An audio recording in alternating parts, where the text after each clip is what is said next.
Just want to talk to y'all for a minute about something the President signed the other day. It's an executive order called the National Defense Resource Preparedness executive order. And basically, throughout the history of the United States, when we've been at times of war, the United States government has played a heavier hand in the development of resource industries and the procedures of resource industries, prioritizing contracts for military spending or military development over private contracts that had already been in play.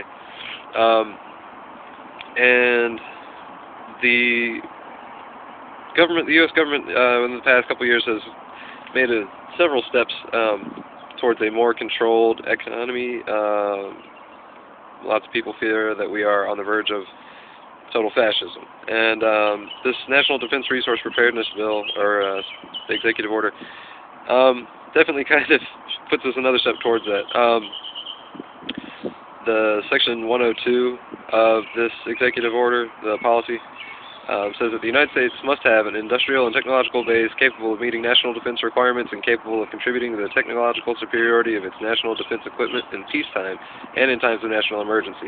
The domestic industrial and technological base for this foundation is for national defense preparedness. The authorities provided under the Act shall be used to strengthen the base and to ensure its capability of responding to national defense needs for the United States. Basically, we're taking over this bitch. Throughout our history, like I said before, there have been times when the United States government has said to businesses, hey, we really need to focus on developing these certain industries for our national defense and preparedness. But this bill is kind of creating a perpetual wartime status for the United States, in which the government has the ability, delegates control over these resource industries to different secretaries of these resource industries, agriculture, energy, health and human services, transportation, defense and commerce, and basically puts all resource industries under control of the United States government. Gives them the authority to prioritize performance of contracts and orders to promote national defense over the performance of any other contracts or orders, private or public, to allocate materials, services, and facilities as deemed necessary or to appropriate, to promote the national defense is delegated to the following agency heads. Like I said, agriculture, energy, health, and human services, transportation, defense, and commerce.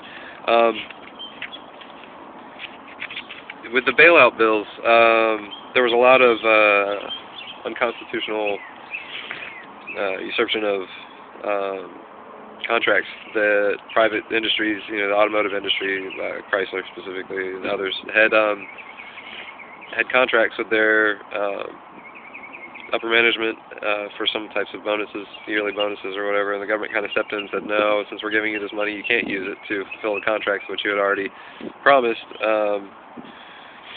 We are now superseding this. And a lot of people felt like that was, unconstitutional, and it kind of was. The government has no authority to hinder contracts like that or change or supersede, override contracts like that. But apparently they do now, and we're putting up with that. So,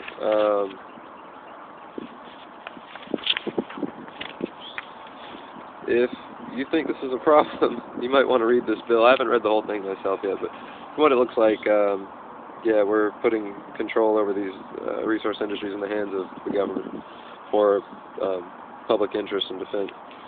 So, yeah, something to think about there. Might want to read the bill. It's available on the White House website. You just go to Google.